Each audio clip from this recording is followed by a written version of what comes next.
The Gambia government, through the Minister of Justice and Ecowas, Thursday held a joint inaugural technical committee meeting on the establishment of an internationalized code for the prosecution of perpetrators of gross human rights violations in the Gambia between July 1994 and January 2017.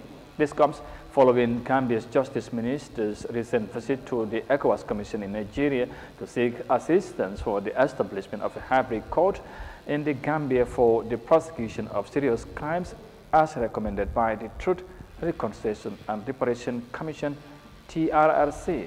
Our reporter Yahya Jammeh tells us more of that in this report.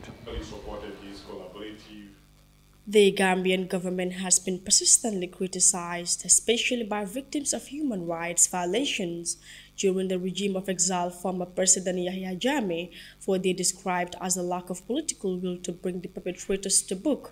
In November 2021, the Truth, Reconciliation and Reparation Commission presented its recommendations to President Barrow, who promised his government's commitment to ensure justice prevails. However, many believe not much progress has been made so far. Speaking at the inaugural meeting, the Attorney General and Minister for Justice, Yahya Jammeh, applauded the government partners, especially the President of the Ecowas Commission, whom he said rendered invaluable support for the establishment of a hybrid court in the Gambia. He said the establishment of a hybrid court to confront the most serious crimes committed between 1994 to 2017 signifies a fundamental moment in the quest for justice. This partnership between the government of the Gambia and ECOWAS underscores our nation's unwavering resolve to confront the dark chapters of our past and forge a path towards reconciliation. This establishment of a hybrid court to confront the most serious crimes committed over 22 years between July 1994 to January 2017 signifies a pivotal moment in our quest for justice. This moment demands our collective dedication and resolve. Ladies and gentlemen, the Truth, Reconciliation and Reparation Commission Act, enacted under the leadership of His Excellency President Adama Barrow, laid groundwork for our transitional justice program. From the inception of the TRRC to submission of its final report, we bore witness to the courage and resilience of hundreds of individuals who bravely shared their stories of pain and suffering, but also, and perhaps more importantly, hope.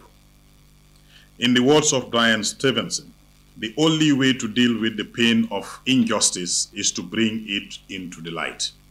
Dr. Bert Van Schaak, the U.S. Ambassador at large for global criminal justice, lauded the initiative for the establishment of an internationalized court in the Gambia. She highlighted that this new court will make history as the first of its kind created by ECOWAS. This new Gambian court will itself make history as the first one created by ECOWAS at the regional level. From the first time I heard of this idea, and I can't remember who it was who told me about it, maybe Reed Brody, who I know is here. I'm not sure where the thought came to me at the first time, but I thought, what a brilliant, innovative, creative, and fitting solution for the challenges that Gambia faces in the context of transitional justice.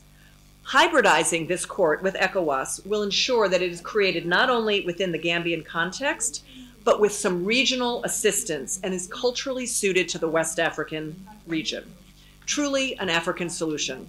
It demonstrates how states and actors in the region can come together to deliver justice and ultimately to heal. Respect for human rights, as we know, is a foundational principle in the Gambia. It's core to this nation's values. The ECOWAS resident representative in the Gambia, Amiata Lil French, emphasized the importance of Gambia's partnering with ECOWAS to ensure justice for the victims. She observed that this collaboration provides an opportunity for victims who were affected by the violations of the former regime but couldn't come forward to tell their ordeal to seek justice through the instituted special court. It is quite possible that there may be victims who never came forward to complain, or those whose families and loved ones may have been affected by the violations over the years, but never lived to tell the story. The trials will be, even for them, some sort of comfort that justice had been served on their behalf. And so as we inaugurate this technical committee today, I would like to draw the attention of the members to the final key deliverables outlined in the terms of reference. 1, finalized treaty legal framework and court structure. 2, a final budget, funding plan, and an outreach strategy documents. 3, ratification and implementation plan. The citizens of the Gambia depend on you to kickstart what is a very important process. I would therefore urge maximum dedication and expediency over the next 18 weeks to ensure that the committee's timelines are adhered to and that deliverables are duly submitted for the next steps to commence. The establishment of a high-bar court in the Gambia for the prosecution of serious crimes, as recommended by the Truth, Reconciliation and Reparation Commission, is said to be a significant milestone in the country's pursuit of justice and accountability.